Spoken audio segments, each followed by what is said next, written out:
नमस्कार प्यारे मित्रों, आपका स्वागत है आपके अपनी YouTube channel Veeru Dwivedi education hub पर। सभी को गुड मॉर्निंग, सुप्रभात, वंदे मातरम, जय हिंद।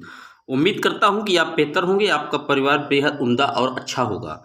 आज हम बात करेंगे हिंदी ग्रामर के लगभग 40 से 50 महत्वपूर्ण प्रैक्टिस सेट के एमसीक्यूज की, जो कि आगे आने वाला यूपी टेट हो या सुपर टेट हो या कोई भी ऐसी भर्ती परीक्षा जिसमें हिंदी ग्रामर से क्वेश्चन बनते हैं डियर, तो ये वीडियो आपके लिए रामबाण साबित होगा। आइए शुरू करते हैं। पहला प्रश्न, श्रुति सम भिन्नार्थक शब्द युग्म ग्रह ग्रह का सही अर्थ बताना है। तो जो ग्रह और गृह और ग्रह का सही अर्थ बताना है, तो आप जानते हैं कि गृह माने घर होता है और ग्रह माने क्या होता है, नक्षत्र होता है। यानी कि जो इसका सही ऑप्शन है वो डी एकदम करेक्ट आंसर है। चलते हैं अपने अगले प्रश्न की ओर। दूसरा प्रश्न कह रहा है निमिष का पर्यायवाची क्या होगा। तो निमिष कहते हैं कभी कभी कि निमिष मात्र भी, तो निमिष का जो अर्थ है यानी कि क्षण मात्र भी। डी ऑप्शन एकदम करेक्ट है। चलते हैं अपने अगले प्रश्न की ओर। मुझसे उठा नहीं गया वाक्य में वाच्य पूछ रहा है। तो बता दें वाक्य के कथन प्रकार को वाच्य कहते हैं। वाच्य तीन प्रकार के होते हैं, कर्तवाच्य, कर्मवाच्य और भाववाच्य। जिसमें कर्ता की प्रधानता होती है उसे कर्तवाच्य कहते हैं, जिसमें कर्म की प्रधानता होती है उसे कर्मवाच्य कहते हैं, जिसमें भाव की प्रधानता होती है उसमें भाववाच्य कहते हैं। अब इसमें भाव की प्रधानता है, मुझसे उठा नहीं गया, मुझसे खाया नहीं गया, मुझसे पिया नहीं गया, मुझसे चला नहीं गया। ये सब क्या है, ये भाव को प्रदर्शित करते हैं डियर। तो सी ऑप्शन एकदम करेक्ट है। बात करते हैं अपने अगले प्रश्न की। अपेक्षा का विशेषण रूप क्या है। अपेक्षा का जो विशेषण बनेगा वो बनेगा अपेक्षित। अपेक्षा का जो विशेषण है वो अपेक्षित बनेगा, तो इसलिए डी ऑप्शन एकदम करेक्ट है। चलते हैं अपने अगले प्रश्न की ओर। गोधूम शब्द का तद्भव क्या है। तो गोधूम एक तत्सम शब्द है। तत्सम वे शब्द होते हैं जो संस्कृत भाषा से लिए गए हैं और ज्यों का त्यों ही प्रयोग कर दिए जाते हैं, उनमें कोई भी बदलाव नहीं किया जाता, वो तत्सम कहलाते हैं। और जिनमें बदलाव किया जाता है वो तद्भव कहलाते हैं। तो गोधूम शब्द का जो तद्भव बनेगा वो गेहूं बन जाएगा डियर। ए ऑप्शन एकदम करेक्ट है। चलते हैं अपने अगले प्रश्न की ओर। निष्कपट शब्द का संधि विच्छेद क्या होगा। तो निष्कपट का जो सही संधि विच्छेद है वो बनेगा निह प्लस कपट, निष्कपट। यानी कि विसर्ग संधि है इस निष्कपट में। ए ऑप्शन एकदम सही है। चलते हैं अपने अगले प्रश्न की ओर। अक्षर का अर्थ क्या है। तो अक्षर उसे कहते हैं जो कभी नष्ट नहीं होता। बी ऑप्शन एकदम करेक्ट है। चलते हैं अपने अगले प्रश्न की ओर। हिंदी में वचन होते हैं, तो हिंदी में वचनों की संख्या सिर्फ 2 मानी गई है, एक वचन और बहुवचन। लेकिन अगर संस्कृत में पूछा जाए तो संस्कृत में वचन 3 होते हैं डियर, ये भी आप नोट कर लीजिएगा। चलते हैं अपने अगले प्रश्न की ओर। सा ध्वनि का उच्चारण स्थान क्या है। तो जो ये सा आप देख रहे हैं इसका जो उच्चारण स्थान है वो तालु है। लेकिन अगर ये सा आ जाए सरौता वाला तो आप दंत मारिएगा, अगर खटखोड़ सा आ जाए तो आप मूर्धा मारिएगा। ये तीनों सा में आप अंदर जान लीजिए। एक प्रश्न आपको इस सा से जरूर मिलेगा एग्जाम में। बात करते हैं अगले प्रश्न की। अत्यंत शब्द क्रम में प्रयुक्त उपसर्ग कौन सा है। तो उपसर्ग उसे कहते हैं जो किसी भी वाक्य के या किसी भी शब्द के पहले लग जाते हैं डियर, वो उपसर्ग कहलाते हैं। हिंदी में उपसर्गों की संख्या 10 है। अगर संस्कृत में उपसर्ग पूछे जाएं तो 22 होते हैं। अब अत्यंत शब्द में जो उपसर्ग लगा है वो अति उपसर्ग लगा है। इसका जो डी ऑप्शन है वो एकदम करेक्ट है। चलते हैं अपने अगले प्रश्न की ओर। चौराहा शब्द में समास कौन सा है। तो चौराहा आप देख रहे हैं संख्या का बोध करा रहा है ये। तो जो चौराहा है वो संख्या बोधवाची है, तो इसलिए इसे में जो है द्विगु समास हो जाएगा। सी ऑप्शन एकदम करेक्ट है। 4 राहों का समूह चौराहा होता है। बात करते हैं अपने अगले प्रश्न की। अंगा का उच्चारण स्थान क्या है। तो बता दूं इमंगणनम, यानी कि जो लास्ट के पंचम अक्षर होते हैं उनका जो उच्चारण स्थान होता है डियर वो नासिक के होता है। ये जो है नासिका के द्वारा बोले जाते हैं, जैसे इया है, अंगा है, ये सब जो है अड़ा है, इनका उच्चारण स्थान नासिक के होता है। बात करते हैं अगले प्रश्न की। 4 गज मलमल में कौन सा विशेषण है। तो लिखा है 4, यानी कि संख्या बता रहा है, तो ये परिमाण का बोध करा रहा है 4 गज मलमल में, यानी कि सी ऑप्शन एकदम करेक्ट है। बात करते हैं अपने अगले प्रश्न की। शीर्ष का तत्सम रूप क्या होगा? तो तत्सम जो शीर्ष का बनेगा वो शीर्ष बनेगा डियर। बी ऑप्शन एकदम करेक्ट है। बात करते हैं अगले प्रश्न की, हिंदी भाषा में कितनी बोलियां हैं? तो बोली पूछ रहा है डियर, भाषा मत मार दीजिएगा कि आप 22 मार दें, गलत हो जाएगा। यहाँ पूछ रहा है हिंदी भाषा में कितनी बोलियां हैं, तो जो बोलियां हैं वो हैं 18। बोलियां 18 हैं, लेकिन भाषाएं अगर पूछ लेता तो आप 22 मारते। अब जो है ये जो हिंदी भाषा है ये आर्टिकल 343(1) में दर्ज है डियर, और अनुच्छेद 8 में 22 भाषाओं का उल्लेख मिलता है, ये भी आप नोट कर लीजिएगा। चलते हैं अपने अगले प्रश्न की ओर। आंख की किरकिरी होने का अर्थ क्या है? तो जो आंख की किरकिरी, कहते नहीं कि मुझे तनिक भी आंख नहीं सोता, यानी कि जो आंख की किरकिरी होती है वो अप्रिय लगना कहते हैं, वो तनिक भी हमें अच्छा नहीं लगता। ए ऑप्शन एकदम करेक्ट है। चलते हैं अपने अगले प्रश्न की ओर। निम्नलिखित में से मौखिक अभिव्यक्ति का रूप है? तो जो मौखिक अभिव्यक्ति होगी वो आशु भाषण में आएगी। जब हम बोलेंगे तभी तो मौखिक अभिव्यक्ति कर पाएंगे, और आशु भाषण उसे कहते हैं। आशु मतलब आपको कोई टॉपिक पहले से नहीं बताया गया क्लास में, अचानक बता दिया गया कि आइए आप खड़े होइए और आपको रिजर्वेशन पर 2 शब्द बोलने हैं, तो जो आप तत्काल उसके बारे में तैयार करेंगे भाषण, तत्काल अपने माइंड में जो कॉन्सेप्ट क्रिएट करेंगे और उसके बारे में जो आप बताने लगेंगे, तो ये आशु होता है डियर, आशु भाषण कहलाता है। डी ऑप्शन एकदम करेक्ट है। बात करते हैं अपने अगले प्रश्न की। निम्नलिखित में से किस देश में हिंदी भाषा का प्रयोग लिखने एवं बोलने में किया जाता है? तो लिखने और बोलने में जो हिंदी भाषा का प्रयोग किया जाता है वो किया जाता है मॉरीशस में। डी ऑप्शन एकदम करेक्ट है। बात करते हैं अपने अगले प्रश्न की। भारतेंदु युग में निकलने वाली पत्रिका युग्म है? तो जो भारतेंदु युग में पत्रिका निकली थी वो निकली थी कवि वचन सुधा, और इसके जो रचनाकार हैं कवि वचन सुधा के वो कौन हैं? तो भारतेंदु हरिश्चंद्र जी हैं, और हिंदी प्रदीप के रचनाकार कौन है? तो बालकृष्ण भट्ट हैं। बी ए ऑप्शन एकदम करेक्ट है। चलते हैं अपने अगले प्रश्न की ओर। तद्भव पत्रिका के संपादक कौन है? तो जो तद्भव पत्रिका के संपादक हैं वो अखिलेश हैं, और ये पत्रिका कहाँ से संपादित हुई थी? तो लखनऊ से हुई थी डियर, याद रखिएगा। तद्भव पत्रिका अखिलेश की है और ये लखनऊ से संपादित हुई थी। बात करते हैं अपने अगले प्रश्न की। 12 बरस लव कुकर जीवे और 13 लव जिए सियार, ये पंक्तियां किसकी हैं? तो जो ये पंक्तियां हैं ये जगनिक की हैं डियर, याद रखिएगा कि 12 वर्ष कुकुर जीता है और 13 वर्ष जिए सियार, ये पंक्तियां जो है वो जगनिक महोदय ने कही थी, याद रखिएगा। चलते हैं अपने अगले प्रश्न की ओर। निम्नलिखित में से कौन सी व्याकरण और वर्तनी से शुद्ध भाषा कहलाती है? तो जब व्याकरण के द्वारा आप किसी भाषा का आदान प्रदान करेंगे तो वो एक स्टैंडर्ड लैंग्वेज होती है डियर, यानी कि मानक भाषा कहलाएगी। तो मानक भाषा डी ऑप्शन में है, तो डी एकदम सही उत्तर है। बात करते हैं अपने अगले प्रश्न की। सूरसागर किस भाषा की रचना है? तो जो सूरसागर है ये ब्रज भाषा की रचना है। निम्न में से कौन सा शब्द सदैव एक वचन में रहता है? तो जो लोग, जनता, दर्शन, दर्शन आप जानते ही हैं कि दर्शन हो गए बहुवचन है, आंसू हमेशा बहुवचन में आता है, और जनता भी हमेशा बहुवचन में आती है, तो लोग जो है यहाँ ये एक वचन में प्रयुक्त होगा, तो सी ऑप्शन एकदम करेक्ट है। बात करते हैं अपने अगले प्रश्न की। निम्नलिखित में से कौन सा रासो आल्हा कांड के नाम से प्रसिद्ध है? तो जो रासो है वो है आल्हा कांड के नाम से जो प्रसिद्ध है वो है परमाल रासो। सी ऑप्शन एकदम करेक्ट है। बात करते हैं अपने अगले प्रश्न की। अभ्यागत में कौन सा उपसर्ग है? तो जो अभ्यागत है इसमें अभि उपसर्ग है डियर। रमणीय में कौन सा प्रत्यय है? तो मैं बता दूं, रमणीय में आपका ई प्रत्यय लगा हुआ है। बी ऑप्शन एकदम सही है। बात करते हैं अपने अगले प्रश्न की। बोरह सब रघुवंश कुठार की धार में, बारन बज सरथही बान की वायु उड़ाव के लक्षण रक्ष करऊं, और यहाँ समृद्धि में कौन सा रस है? तो यहाँ जो कह रहा है कि रघुवंश की कुठार की धार में सबको बोर दूंगा, तो ये रौद्र रस का रो है, उदाहरण है, रौद्र रूप धारण किए हुए हैं। ए ऑप्शन एकदम करेक्ट है। बात करते हैं अपने अगले प्रश्न की। चराचरम में कौन सा समास है? तो चराचरम, चरम और अचरम, चरम और अचरम यानी कि द्वंद्व समास है। बी ऑप्शन एकदम सही है।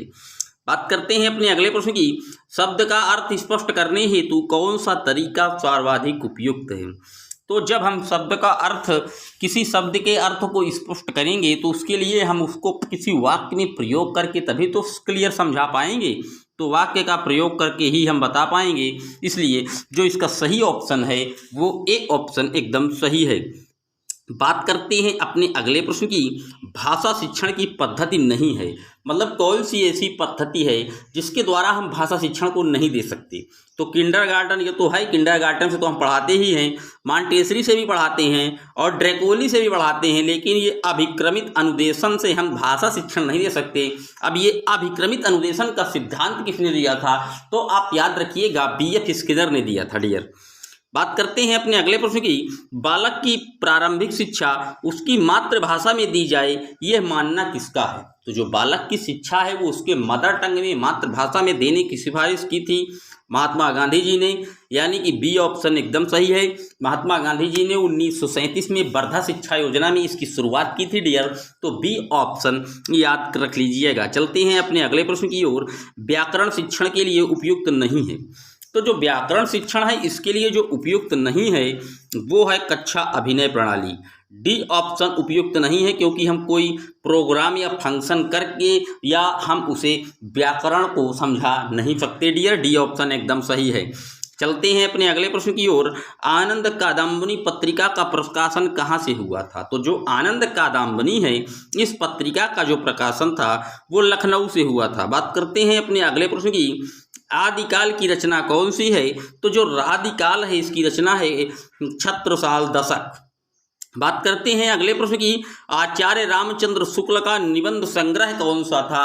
तो जो आचार्य रामचंद्र जी हैं इनका जो निबंध संग्रह था वो था चिंतामणि। चिंतामणि जो है आचार्य रामचंद्र शुक्ल जी का एक प्रसिद्ध जो है निबंध संग्रह था।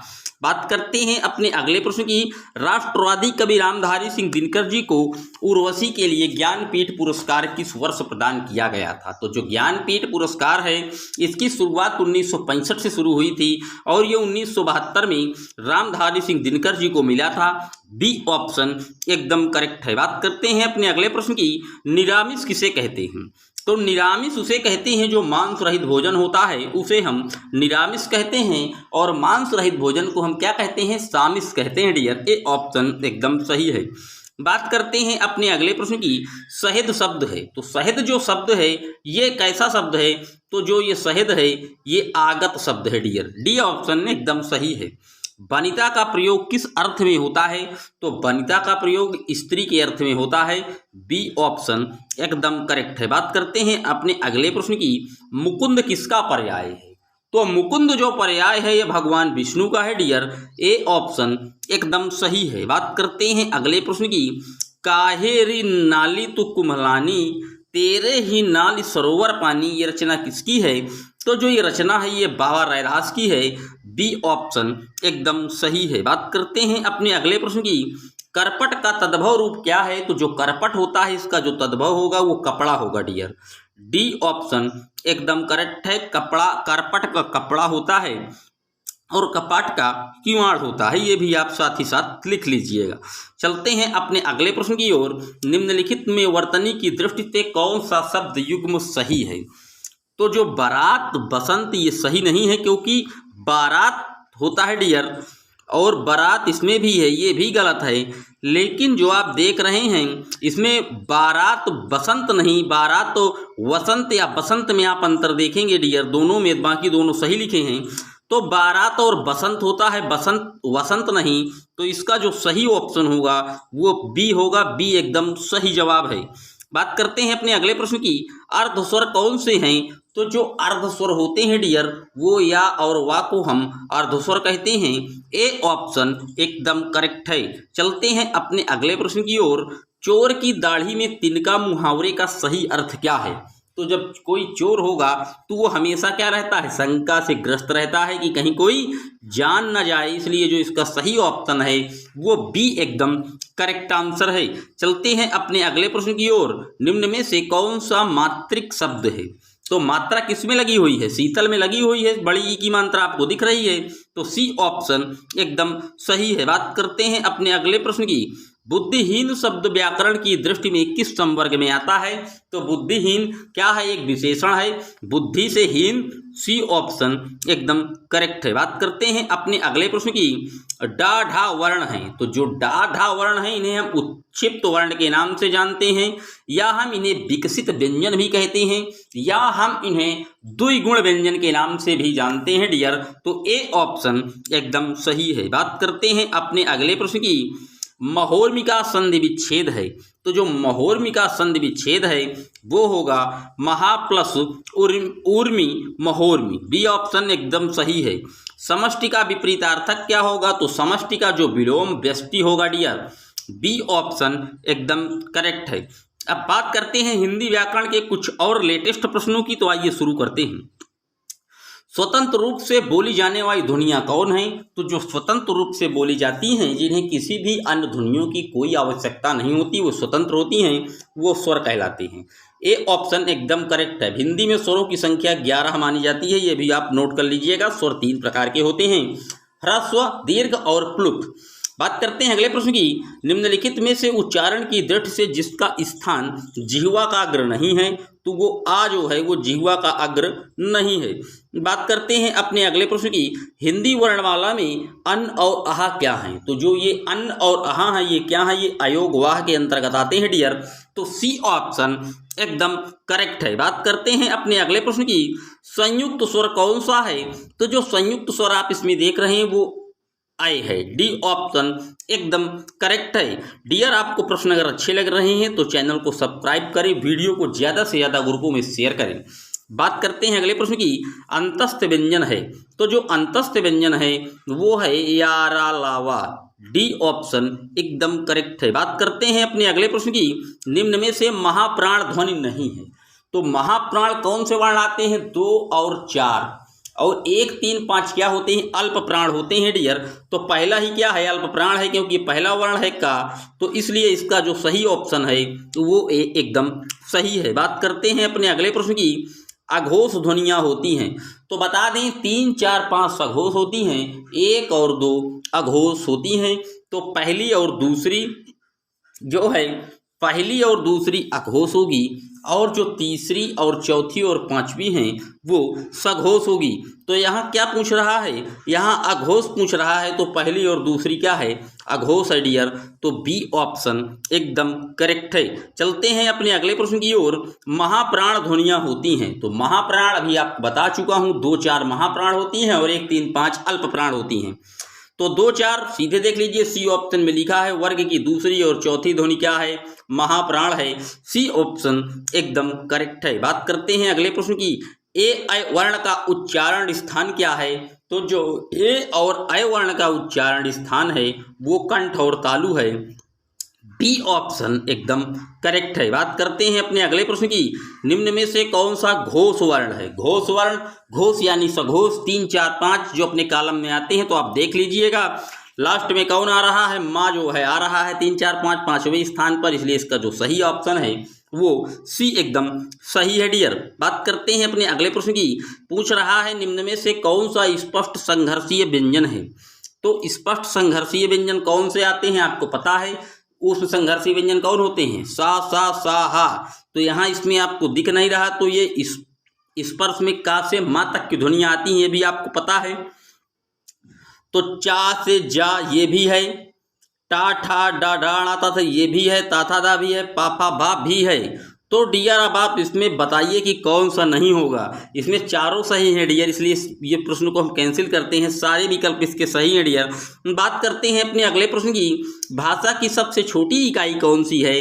तो जो भाषा की सबसे छोटी इकाई होती है वो वर्ण होती है, बी ऑप्शन एकदम करेक्ट है। बात करते हैं अपने अगले प्रश्न की ओर। निम्नलिखित में से किस वर्ण का मूल उच्चारण हिंदी में प्रचलित नहीं है? तो जो हिंदी में प्रचलित नहीं है वो ओम का उच्चारण हिंदी में प्रचलित नहीं है, ये आप याद रख लीजिएगा, सी ऑप्शन एकदम करेक्ट है। बात करते हैं अगले प्रश्न की। निम्न में से महाप्राण वर्ण कौन सा है? तो महाप्राण यानी कि 2 और 4 महाप्राण में आते हैं, तो 2 में था आपको दिख रहा है, इसलिए इसका जो सही ऑप्शन है वो सी एकदम करेक्ट आंसर है। बात करते हैं अगले प्रश्न की। खा क्या है? तो आप सीधे बता देंगी कि खा क्या है। खा एक जो है अघोष व्यंजन है डियर, क्योंकि 1 और 2 में आता है इसलिए ये अघोष है डियर। दूसरा है ए ऑप्शन एकदम करेक्ट है। बात करते हैं अगले प्रश्न की। ऊष्म महाप्राण वर्ण है, तो ऊष्म जो है डी ऑप्शन में लिखा है सा सा हा, ये ऊष्म वर्ण होते हैं और इसका जो ये खटखोण सा का उच्चारण स्थान है ये मूर्धा से होता है डियर, ये भी आप याद रखिएगा। ज्ञा को वर्णमाला में माना जाता है, तो ज्ञा जो होते हैं वर्णमाला में ये संयुक्त व्यंजन है डियर, जो जा प्लस इया से मिलकर बना है ज्ञा, तो जा प्लस इया से मिलकर बना है ज्ञा, याद रखिएगा।